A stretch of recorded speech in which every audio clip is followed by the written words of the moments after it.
welcome to another episode of The Buzzer Race. I'm your host, Nikhil Ranjan, and for today, we have Susan Schearer, the Mater Certaminis. Welcome, Susan. Thank you. Yeah, so I mentioned this before to Susan, but I really wanted to talk about this, is that's entertainment. You've performed in some yourself along the years. I don't know how many, but I'm wondering if you have a favorite that's come out of it all this time. Oh, yes. I think it was 2016 when they dressed me in the height of Jurassic Park, when they dressed me up as a dinosaur and had me chasing. Yeah, I can see it. Stage, little in some sort of critters across the stage, and the word was, how does she get them to obey her? And I was not supposed to say anything. And I turned around to the audience and I screamed at the top of my teacher voice, Latine Loquor! Well, so I have this picture and my dinosaurness. And so I had it turned into a t-shirt. The original JCL dinosaur, Schearer, and it says over 55 million years old, because in 2016 was my 55th national convention. And since that time, Robert Harper of Tennessee has reached his 50th national convention and has a Harpersaurus t-shirt. Nancy Howell of Tennessee has a Howellsaurus t-shirt, and I'm not sure who's next up for a dinosaur t-shirt, but after several years of advertising myself as the NJCL dinosaur, original NJCL dinosaur, I was told, you are not a dinosaur. You are an institutional memory.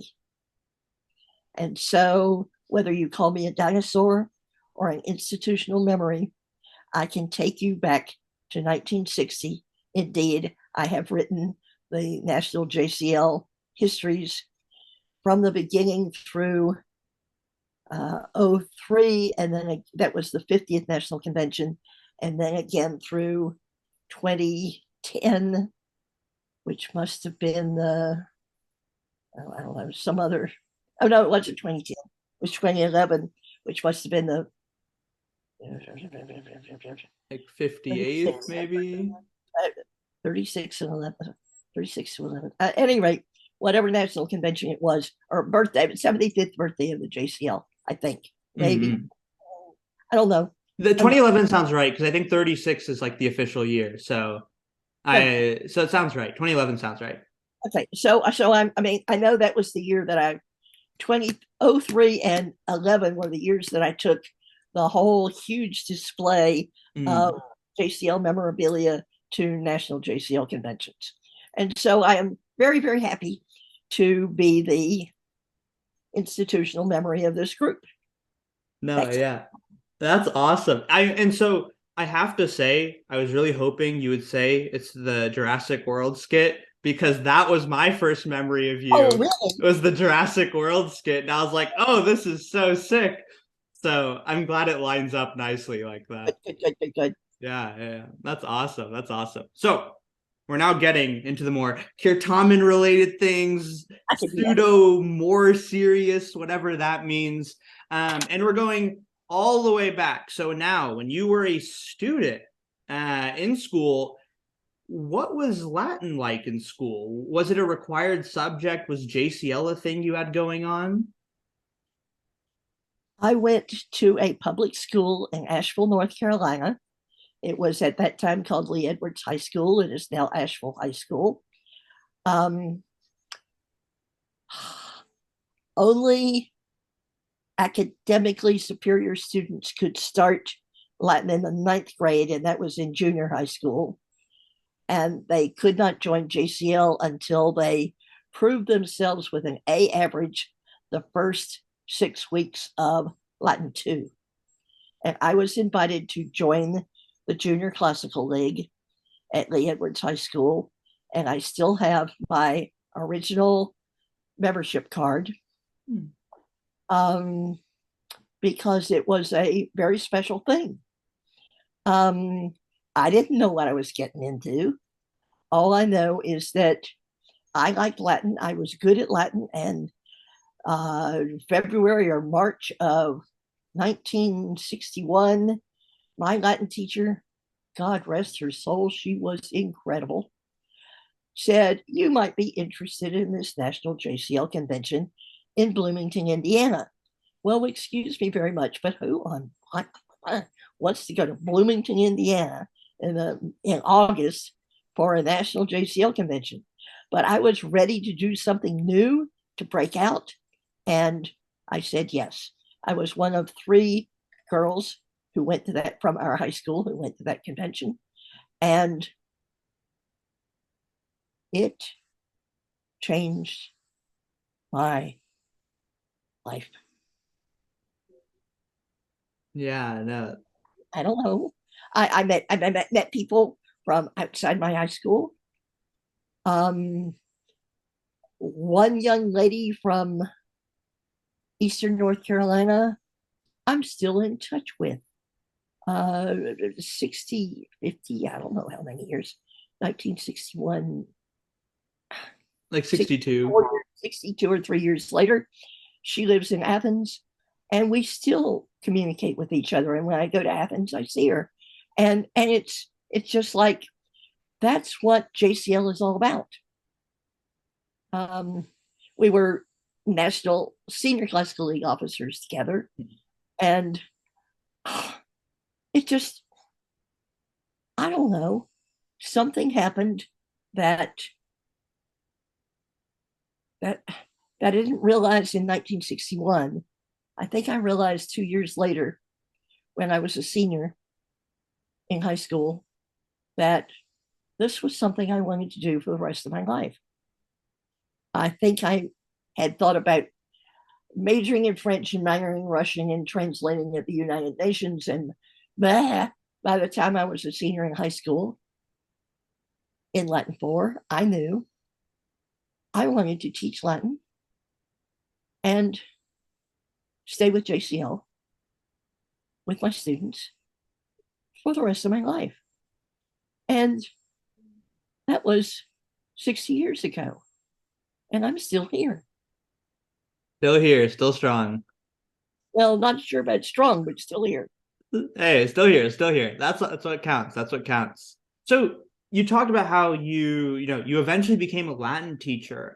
So when you joined that school, was there a JCL program there? Were you having to kind of set one up? Okay. Yeah. Oh, it was already there. And Miss Wiggins had taken kids to national conventions at least once, if not twice before. I know she had taken a train of students to Albuquerque, New Mexico in 60, and she might have been part of a group that went to the national convention in Minnesota in 59. But she knew she couldn't go that year, and just passed it on to me and 2 of my friends. Yeah, I mean, works out nicely, right? So you already knew from that point that, JCL is the thing for you, and this is like what you want to do and keep doing. I knew that I was not particularly popular. I knew that I understood Latin, and I began to realize, beginning in Latin 2, that people would come to me in the cafeteria at lunchtime to make sure that what I had translated agreed with what they had translated. In other words, I was this lady understands Latin, I don't know about the rest of us. And it was my only claim to popularity. I surely had no other. But that was a very motivating factor. Yeah. And so while you were planning, you got really invested and you really wanted to, did you anticipate you would be in JCL for this long, like to this day? not while I was in high school.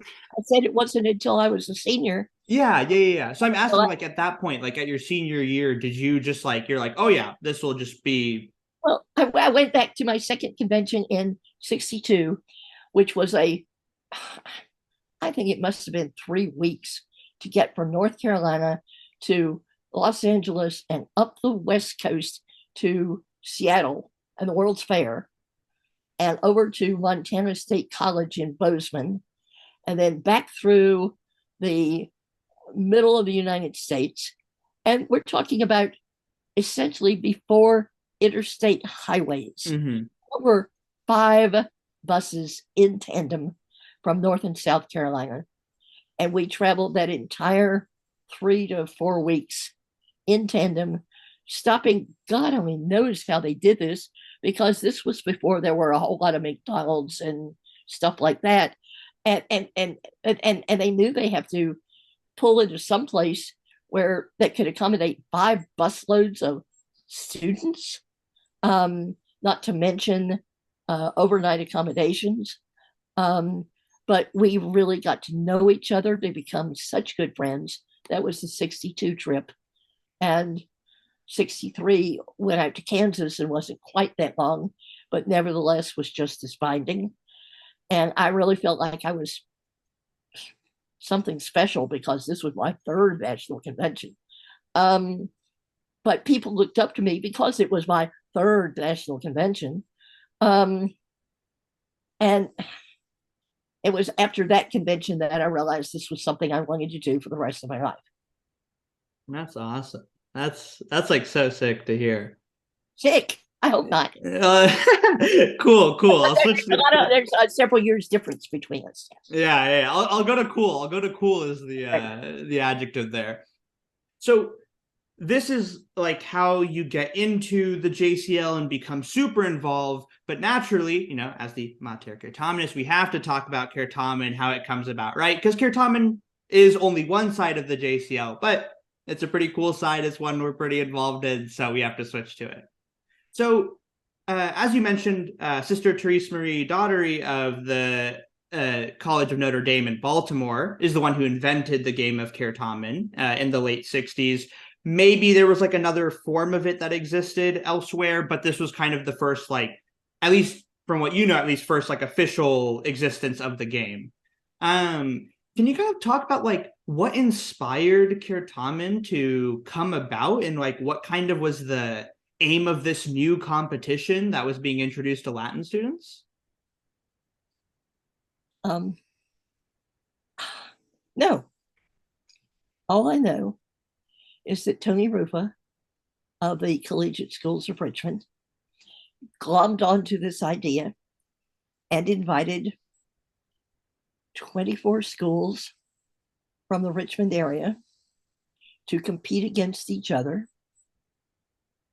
on a Friday, single elimination, 4 teams at a time, single elimination, and then 24 schools from out of town the next day to do the same thing.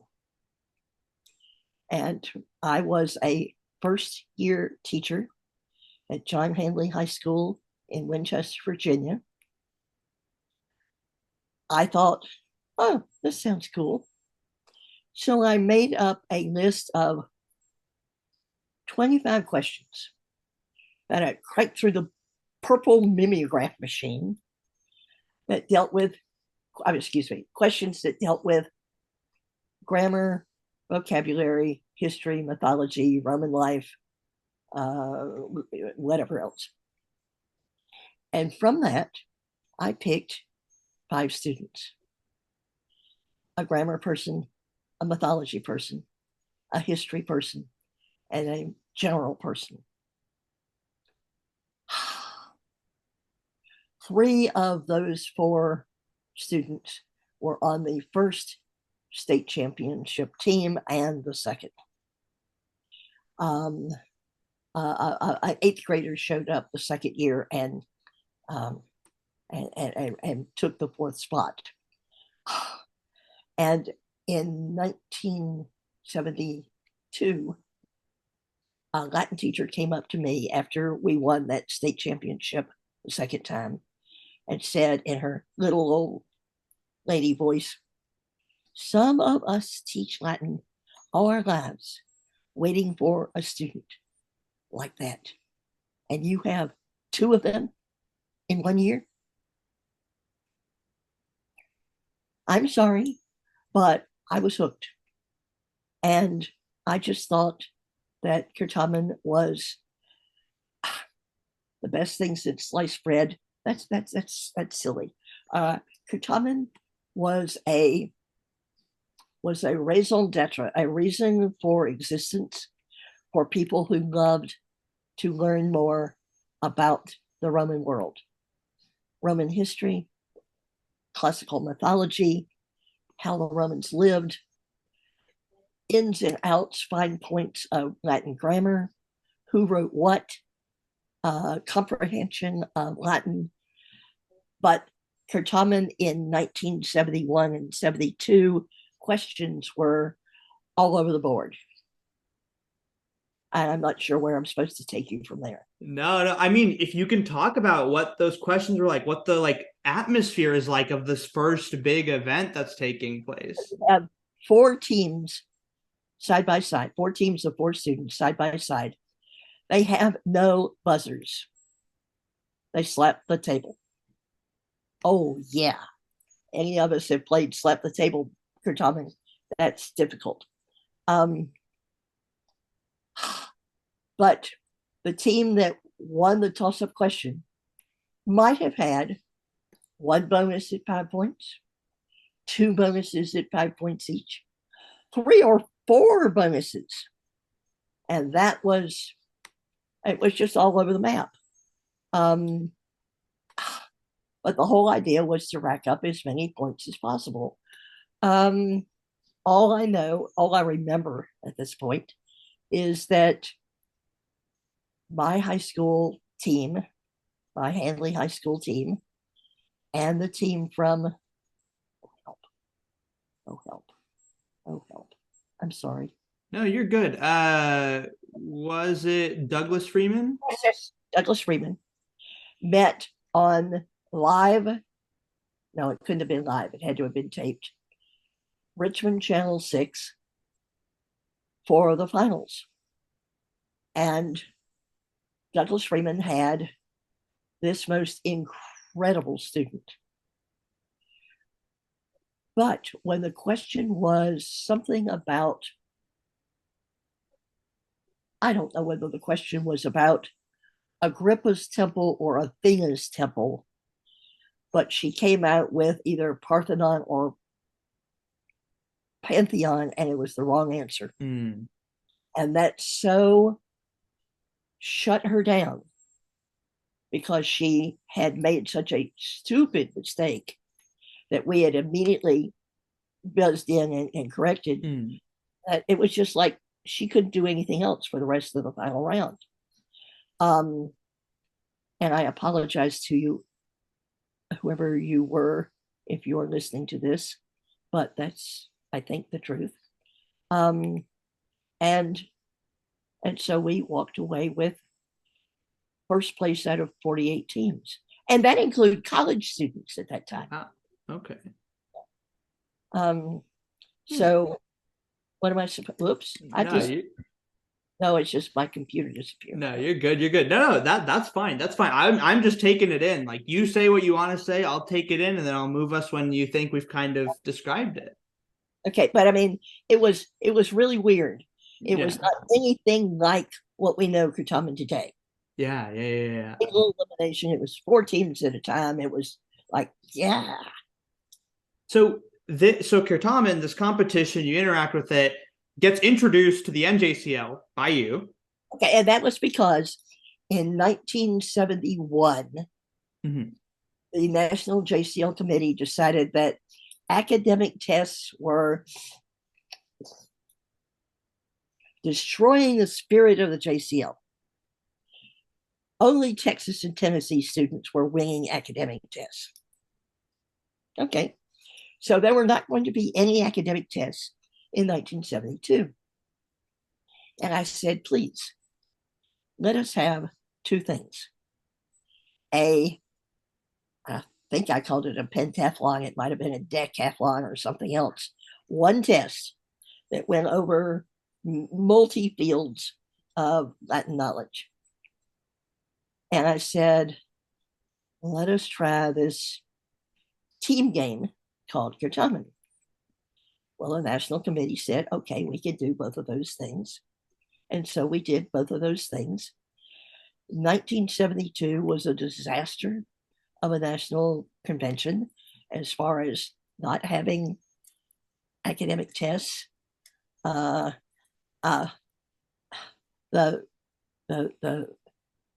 firestorm over trying to revise the NJCL Constitution without allowing students any voice brought General Assemblies to hours late adjournment. Well, maybe not hours late, but late adjournment. Mm-hmm. Everything was messed up because of that. 1972, young people wanted a voice when we told what to do. Mm-hmm. At any rate, so we had the pentathlon, decathlon, whatever it was called, and Certamen, and did what we could academically to challenge the students at that convention. And I think we succeeded because that incredible foursome from Clarksville, Tennessee, Mark Rogers, Rosemary Savage, Cheryl Thomas. Oh, help. Oh, help. I'm sorry. I unfortunately don't know the team off the top of my head. But it's there. Mm-hmm. At any rate, and they won in 72, and they came back and won again in 73.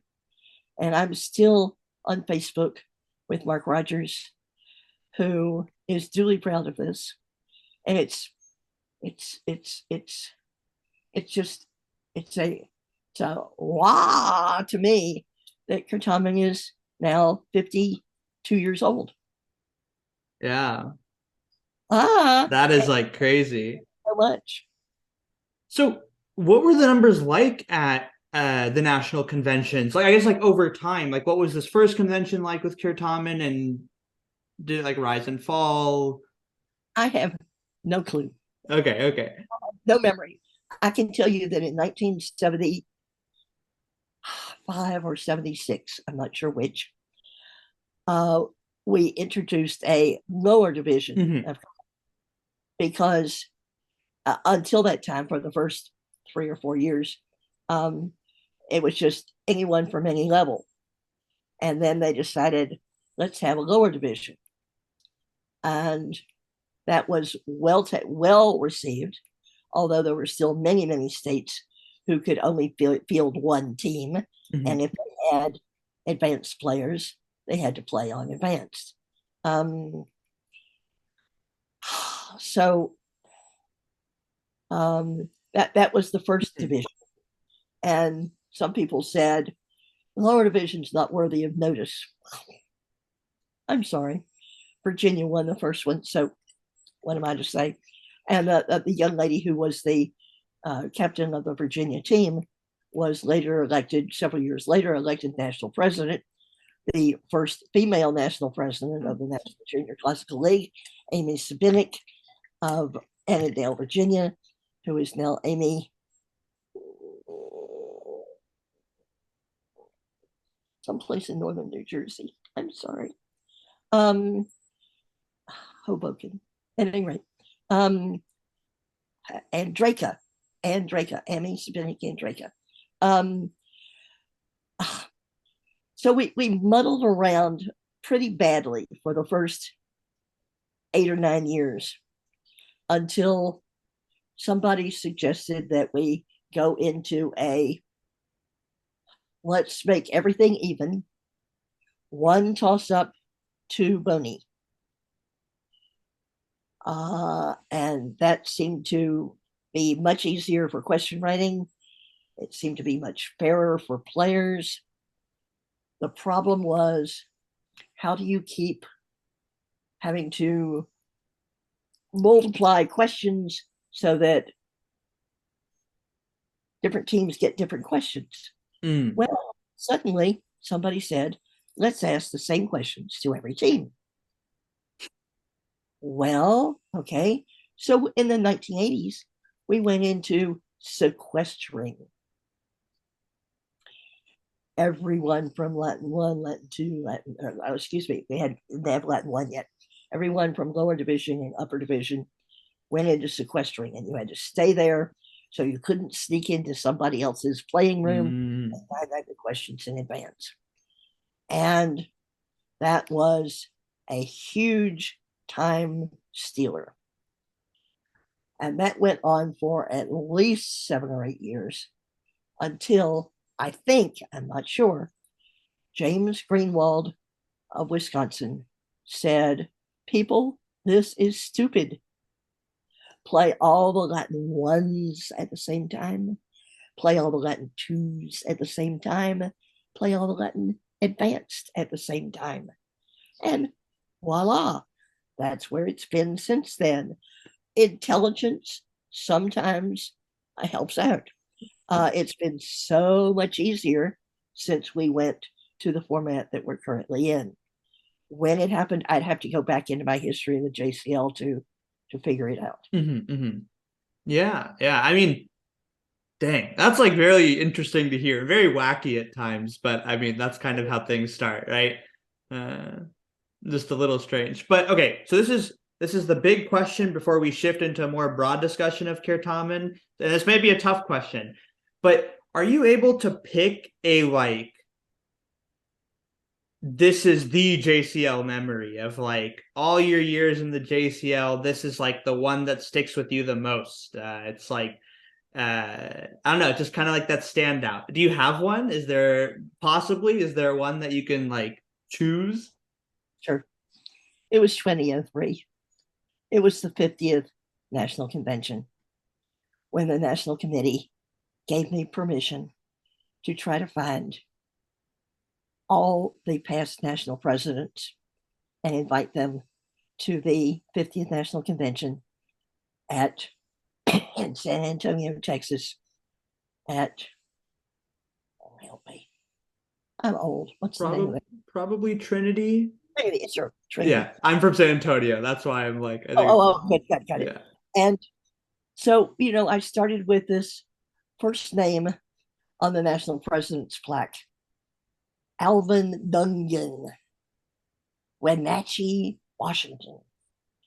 Well, Google was at that time in 2001-02, you could type in Alvin Dungan and get a match without having to go through God knows what.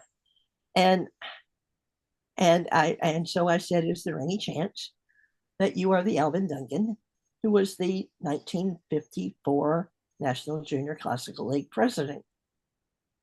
If you are, we are having our 50th National Convention and we'd like you to be our guest at this convention back in San Antonio. And he wrote back and said, yes. And then I still am friends with Alvin Duncan. And then we started looking for Richard Page. And somebody gave us a hint. Oh, there were 2 Richard Pages. One whom I contacted, who was not the Richard Page, and one who lived in Seattle, Washington. And I wrote Nora, I'm old, Nora from Washington. And I said, would you please use the yellow page or the white pages and call this Richard Page person? And she hit bingo. This man was so amazed. He came out to our high school. He came to convention. I wrote a postcard to 1956's president, John Crum of Stuttgart, Arkansas. And just simply, it was a postcard deliberately. And I said, I am trying to find John Crum, the National Junior Classical League president of 1956, who used to live at this address. if you have any way of, if you know of him, please pass this on.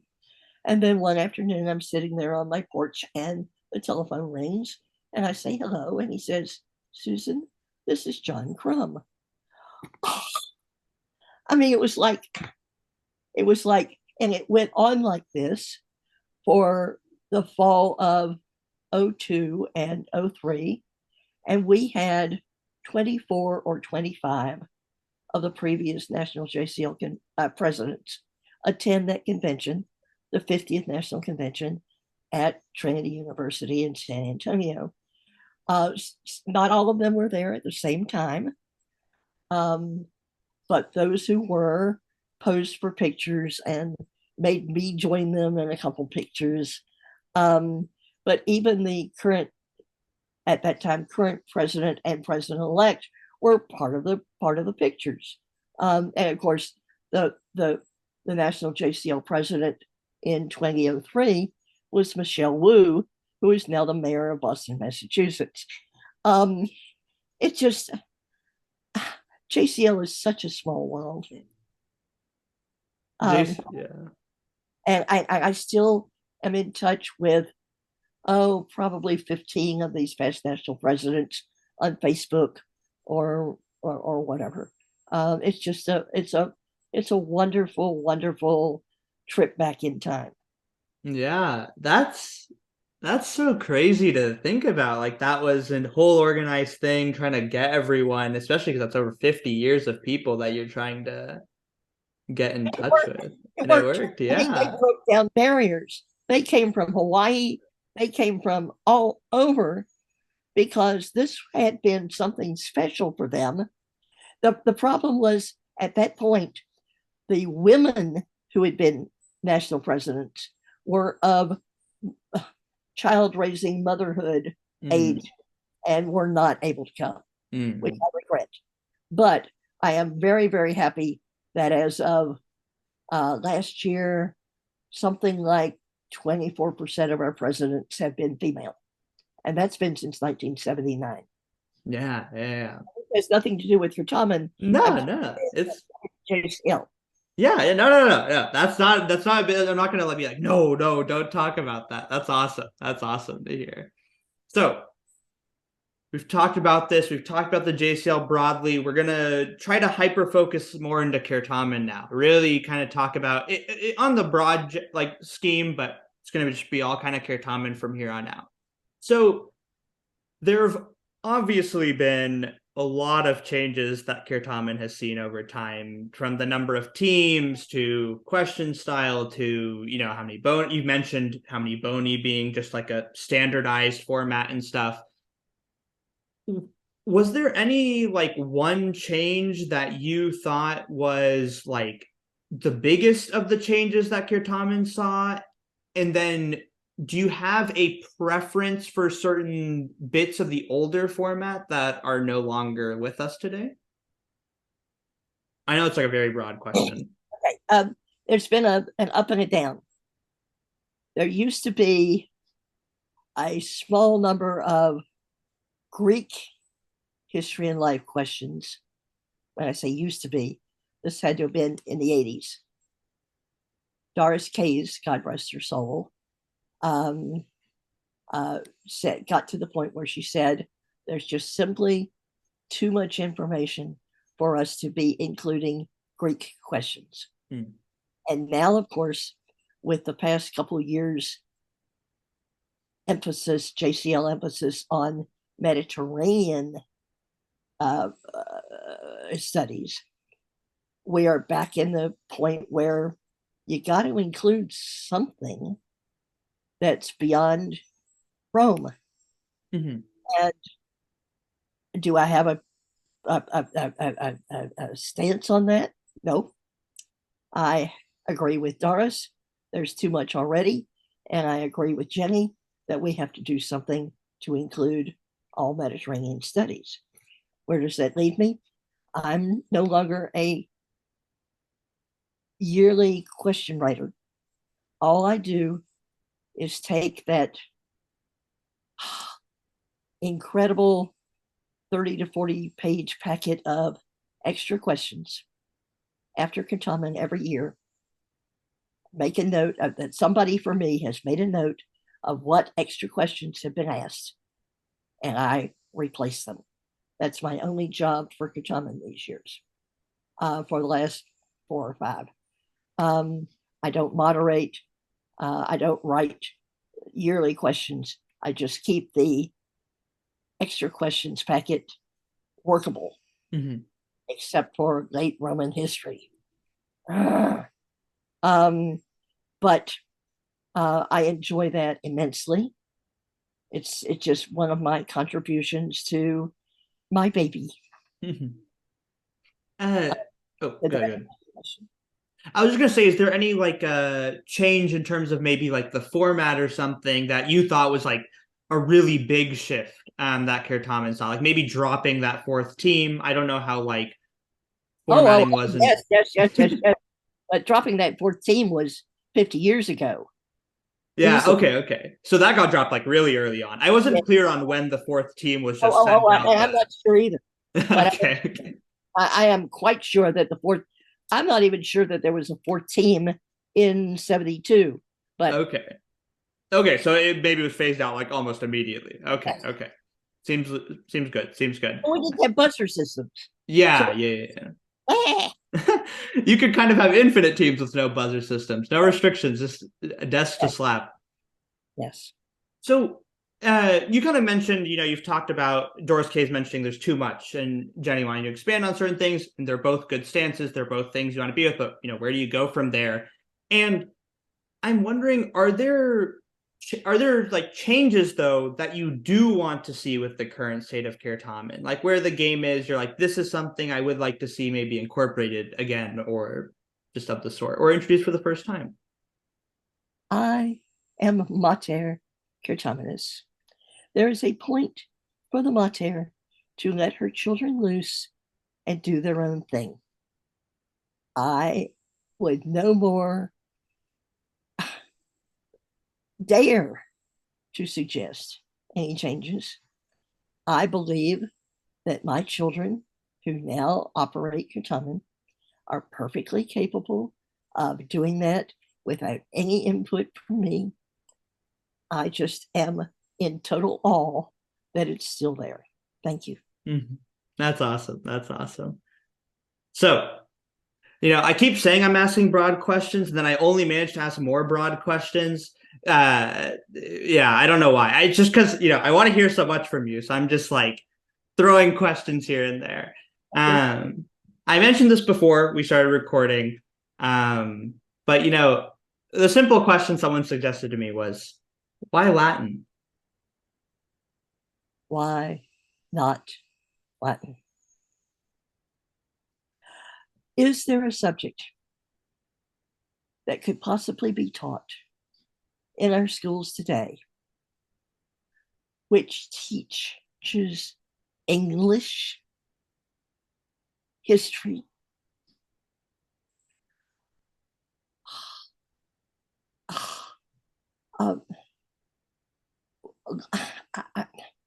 English is not just English grammar. It's understanding how that's understanding how the English language works. Derivatives. I don't think a day ever went by in my classrooms, and I'm now retired after 4 years ago, after 50 years of teaching, that I didn't make some link between what we were doing and something in chemistry or biology or history or even math, to help subtraction. Excuse me, you pull it down from under. You pull it down under. That's subtraction. Division. How do you get any a Latin teacher who cannot make a connection between a Latin word on the page, and something that everyone in the class is familiar with, is missing something. Why not Latin? There are those who say, oh, well, no. Why not Latin? Latin can be boring. Latin can be a pain in the patootie. It all depends upon how it's taught. And we in the National Junior Classical League know that it's all in the way that it's taught. There are boring Latin teachers. There are idiot Latin teachers.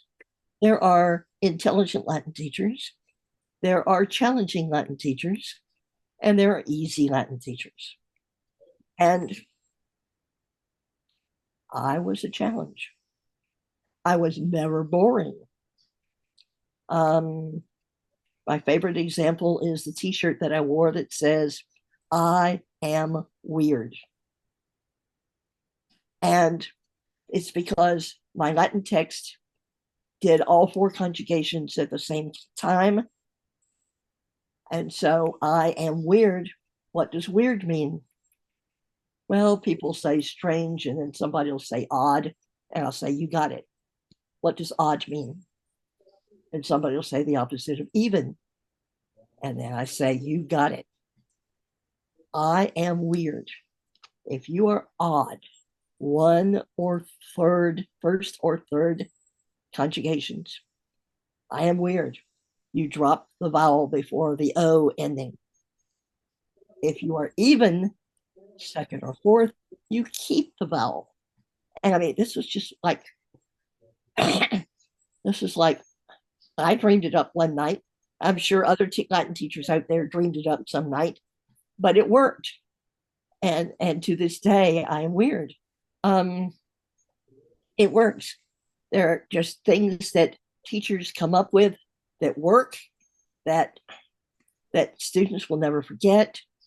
I'm sorry. I miss teaching. I don't have the stamina for it anymore, but I miss teaching. No, teaching is great. From a family of people who teach, I'm all for teaching. So yeah, no, that's yeah. I mean, that's always the thing, right? So it's really curious to see, what would you say when you hear why Latin, right? How do you go about it? What do you think when someone asks, why Latin? Look, it was an afternoon daytime Jeopardy that my husband and I, for some reason, stumbled upon on TV day before yesterday. And the final question was Latin phrases.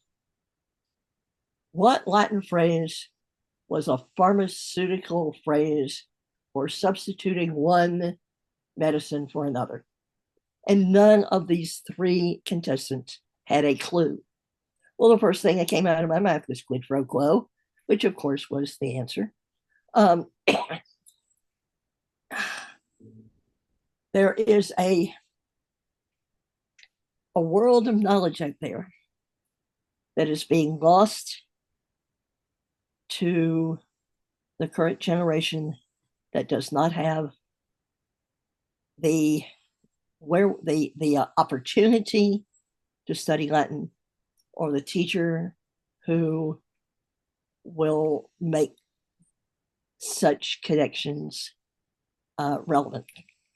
Cheers. Here's to that. So that's the first or the big final big things I want to ask, because one, it's the core, right? It's the core of everything we're talking about today. The second bit is about this growth of the JCL that's taken place over these years. Well, maybe not in recent years, but I think it's been a pretty big organization. It's gotten pretty big. It's like, what do you kind of see when you think about like the JCL and all the people that are involved? Like how many, like, what is that for you? Like kind of seeing like the life of the JCL. When I joined JCL in 1960, one paid 25 cents membership for 4 years. And so whether or not you continued taking Latin, you were a JCL member for 4 years. And so in the early 60s, most of the 60s, JCL membership, national JCL membership, was roughly 100,000 persons. Okay, so I'm like very out of my depth right now. You are I'm very out of my depth. By 1988, the candidate who was elected national JCL president, who was one of my students, said, "I want to get our membership back over 50,000." And he did. But I think in the last several years, it's been closer to 30,000. Mm-hmm. Mm-hmm. So I won't, I mean, that, first of all, the original figure in the 60s was totally unrealistic. And now it's $3 or $4 instead of 25 cents, $3 or $4 a year, mm-hmm. instead of 25 cents for 4 years. The JCL membership is shrinking, but when you have a first vice president in your state who tries to reach out to every school system in the state and find out whether that school system teaches Latin, suddenly, sometimes there's a change. Mm-hmm. And in Virginia, we have like 100 chapters. How could you possibly win the National Membership Increase Award when you already have 100 chapters? Well, Virginia did it because this young man contacted every school system in the state, contacted every school system with a Latin teacher, and persuaded them to give JCL a chance. And for that 1 year, we had, like 15% or whatever. Of course, you live in a state with one JCL chapter and you have another one, that's a 50% increase. Whatever it was, we won that membership category because one student was so eager to spread JCL that he did it. I don't know. This happens, I think, in other states. Mm-hmm. Yeah. That's wow. Yeah. I mean, yeah, it's a lot of like spreading the word and trying to get people involved with JCL, right? That's kind of how it kind of becomes a thing. So this other bit is, I also mentioned this beforehand because, you're talking about things. And I feel like it's a nice little closing thing, talking about, reaching out to everyone, introducing the JCL. We've talked about, I guess, the shrinking of the JCL to some degree, though some numbers are inflated, probably due to how membership works and whatnot. But we've talked about all these stories, all these people you've met, interacted with. And what do you think just makes the Latin community such a tight-knit community, right? What makes the JCL such a small world, but such like a really joined and interconnected world? Maybe because we realize how rare we are. Maybe. Those of us, there are lots of people who go to national convention for no good reason. But and I did, my first one, I had no good reason. But we make friends. We realize that there's a life beyond our friends at our high school. And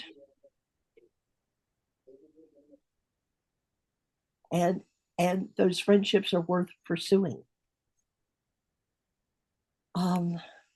There are, the most amazing thing, I think, to me, is the number of non-Latin professionals who go back to national JCL conventions every year. They do not teach Latin. They do not have children who teach Latin. They just simply love the JCL community.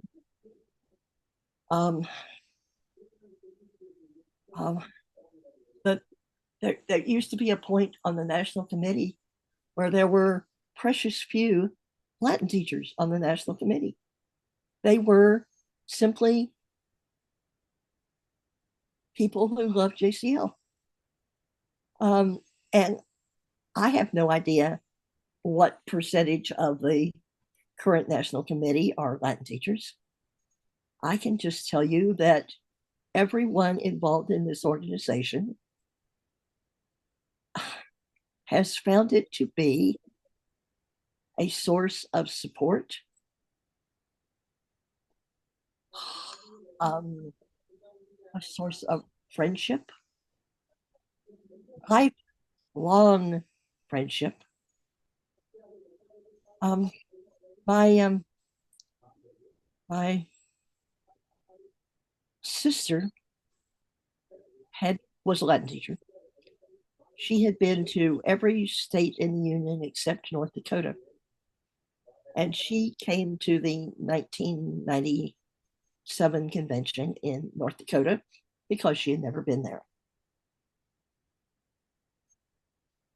And of course, that September, she got a copy of Torch US, which had pictures of the past national officers, including Neha Patel, Louisiana, now living in DC. And she said, Neha Patel. And she said her son was a freshman at Wake Forest University. And one of his suitemates' names was Neha Patel. And she said, Wesley, is Neha Patel the previous NJCL parliamentarian? And he asked her, and she said yes. Neha Patel has called me Aunt Susan since 1998. What do you want to say? JCL is something special. She's my niece, Neha. That's wow. That was, see, I did not expect that to be what ended up happening. I was like, nah, there's no way. There's no way. Yeah. So it's a, I don't know how much I can tell you. You're allowed to say however much you want. My association with the National Junior Classic League has been my life, will continue to be my life. My husband accepts that. He always let me go to NJCL, and for at least 10 years, he would go out to the Oregon National Pinot Noir Festival while I went to convention. But I mean, it's just like he's let me do his thing. I've let him do his thing. We're good. Oh, and in 1963, his chapter's president couldn't go to the national convention. He was the vice president, so he went to the local and state president's workshop that I was the co-chair of. And so in 1963, we were sitting in the same room, didn't know each other from Adam, didn't meet each other for another 3 years, but we've been married for 54 years. So, it's cute. Yeah, that is cute. That is, that's such a nice story. That's such a nice story. I'm glad you were willing to talk and include it. Otherwise, we'd have had to miss out on it. As I'm lying in bed tonight, I will come up with 16 different stories that I haven't told you. But I have not yet mentioned Dennis Bartlow, and I cannot leave this without mentioning the incredible Dennis Bartlow, who started going to national conventions 1 year after I did.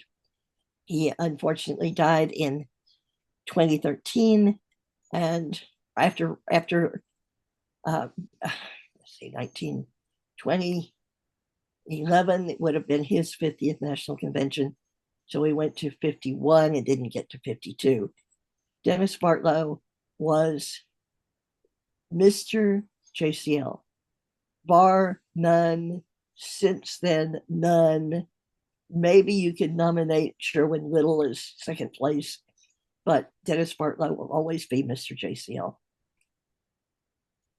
That is a nice memory to offer, a nice memory to give. So thank you. Thank you. I'm glad you got to share that. So with that, the big conclusion is your final parting words. Things you'd like to say to students, to teachers, to just members of the JCL, whether they're, students or just someone helping out. Anything you'd like to share as kind of a closing reflection to this great interview.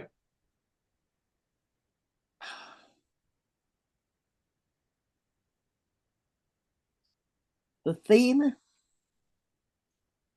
of the 1988 NJCL convention was Amakitia.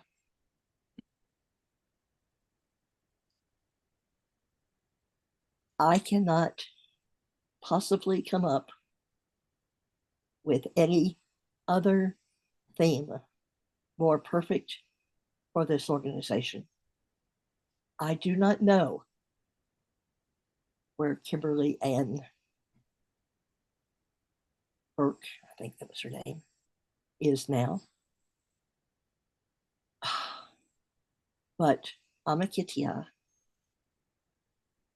has always been the hallmark of the National Junior Classical League, whether it's been Certamen, and especially in Certamen, where mortal enemies, when they're playing against each other in Certamen,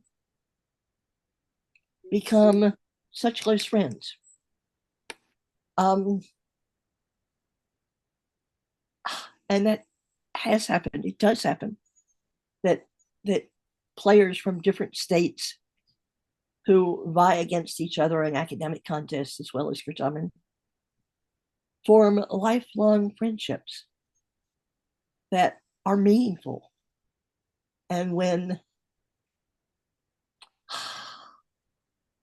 Ed Long, Tennessee, was the Certamen chair in sometime during the 90s, the National JCL Executive Board had its spring meeting in Washington, D.C., where Ed Long's Virginia nemesis, Tommy Pirelli of Virginia, was at that time the Assistant Attorney General of the United States for Civil Rights. Tommy made it possible for the National JCL Executive Board to visit the Justice Department while they were in their spring meeting. That was a friendship that had gone back for more than 10 years. It was just what JCL does. I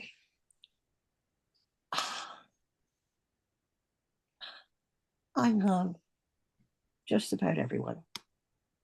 I am perfectly happy to sit here in front of my computer and write tests for David Jackson or whoever the academic person is. Keep up questions for Jenny Luongo or whoever the common person is. Interview anybody who wants me to talk off my mouth. And I'm happy. I'm a very contented soul because I have JCL in my life. I think that's all I need to say. That was beautiful. I think that is all you need to say. Thank you so much, Susan, for coming on. And take care. Wale. Wale.